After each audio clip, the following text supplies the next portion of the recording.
Today we're going to compare these two cars when drifting. We have Jackson's cheap G35 versus Coletons' expensive G35. We've been doing a build series on Jackson's cheap G35, so make sure to follow along and subscribe. For mods, Jackson's G35 has a Clutch Pro Max with a lightened flywheel, a straight pipe with an Amazon muffler, max speeding rod coilovers, and a welded diff, and that's it. Coletons' expensive G35 has a Stage 2 clutch with a lightened flywheel, ISR, test pipe and wide pipe which is catless with a Z1 single exit exhaust, BC Racing coilovers, a Henko hydraulic brake, an FDF diff brace, a Sparco bucket seat, reps of some kind of work wheel, Michelin Pilot Sport 4 tires, and a functioning LSD.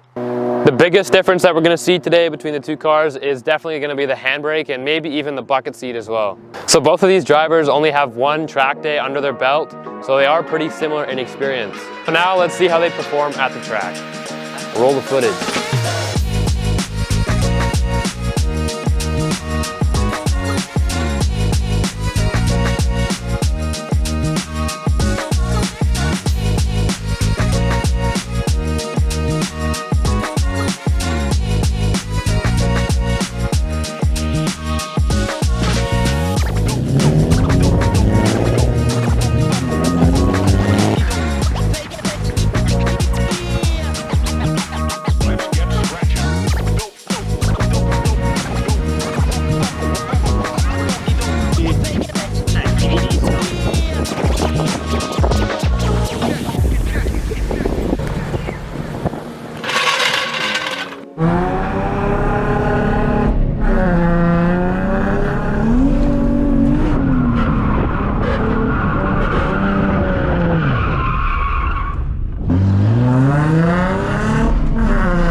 First few thoughts on the couple runs. Well, it's definitely been a while. Spun out a couple times. I'm not doing the best. I do like the handbrake. I kind of wish I went with a dual caliper setup. I find after a bit of use on the track, my brake pedal goes soft for a second and then I have pressure again. It's kind of weird, but it doesn't affect on street or anything so far.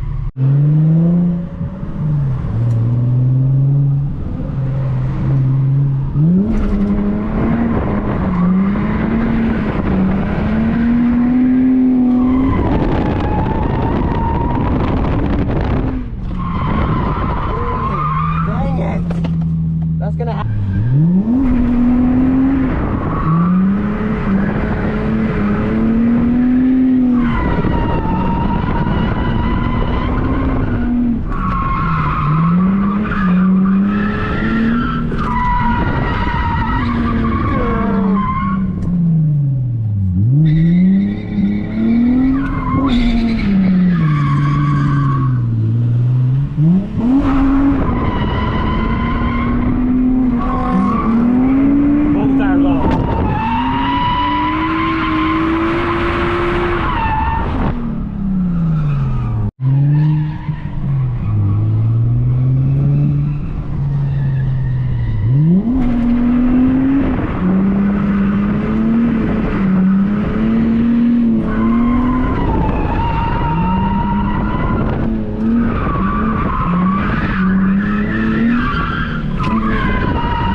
Alright, so what did you think of that run? It was so good up until I spun out. I don't know what it is about that corner, but it's either me or there's someone on the track, but I had such a good run, and I freaking spun out the last corner. I mean, I don't know if you got it, but I was literally inches from the wall.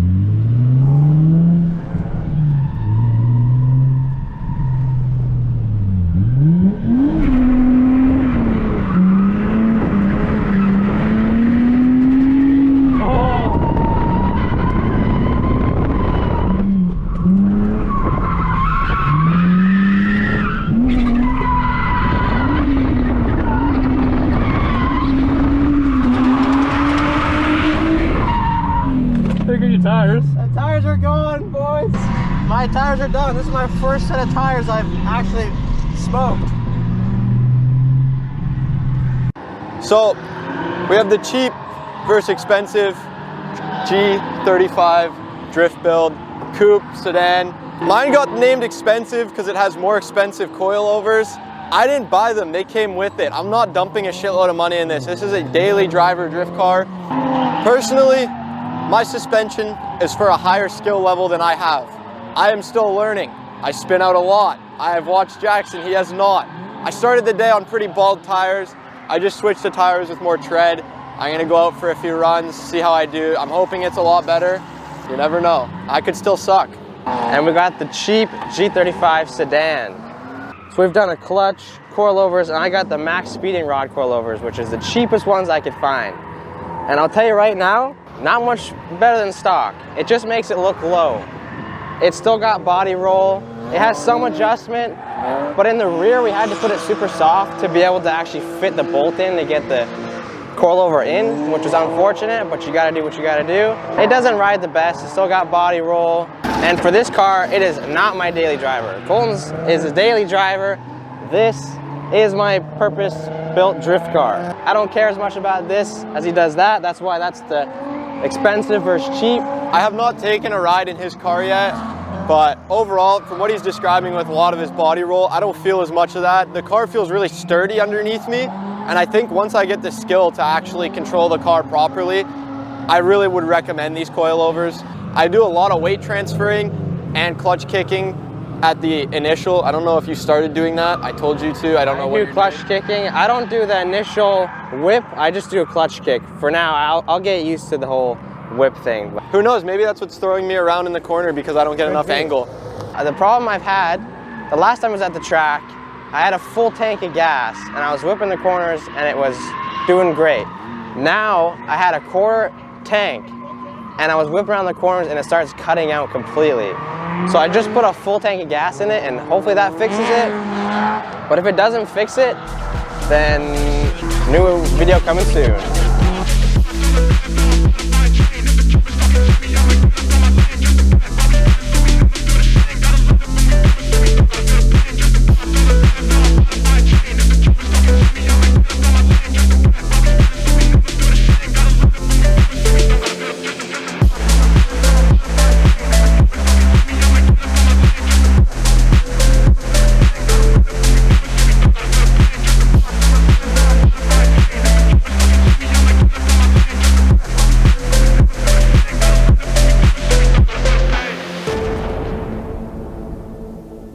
So with the cheap versus expensive suspension, obviously this is $500 for suspension, and how much was yours?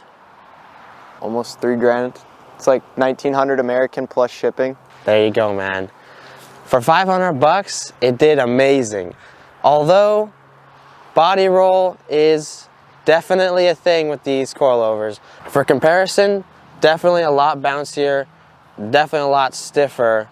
I kind of got these coilovers because they're super cheap and also just to lower it. So with my current setup, he has a hydro handbrake. I definitely need a hydro handbrake. I know this is going to be a cheap build, but I don't think I'm going to do an inline handbrake. I think I'm going to do a separate brake system, a second caliper. Another thing that he has that I don't have is a diff brace. And I also have a welded diff, and when I'm taking sharp corners, my entire drivetrain is shaking itself to death. And I can hear all my bushings in my diff just leaving the chat. Now, of course, it's great to have all these mods and to be able to spend the money to get all these mods, but if you're just trying to go drifting for cheap, all you gotta do is weld your diff, put suspension on it, make it as stiff as possible. You know, even suspension is debatable, and you can just go have fun. Like, this thing is so much fun, and you can do it as cheap as you possibly can. But I will spend a lot more money on this car buying parts. Even before I get my seat time up and get more skill, I just like to spend money on car parts. So, hey, you know, so do I, and I'm just gonna find car parts and find it as cheap as I possibly can, you know? eBay, Amazon,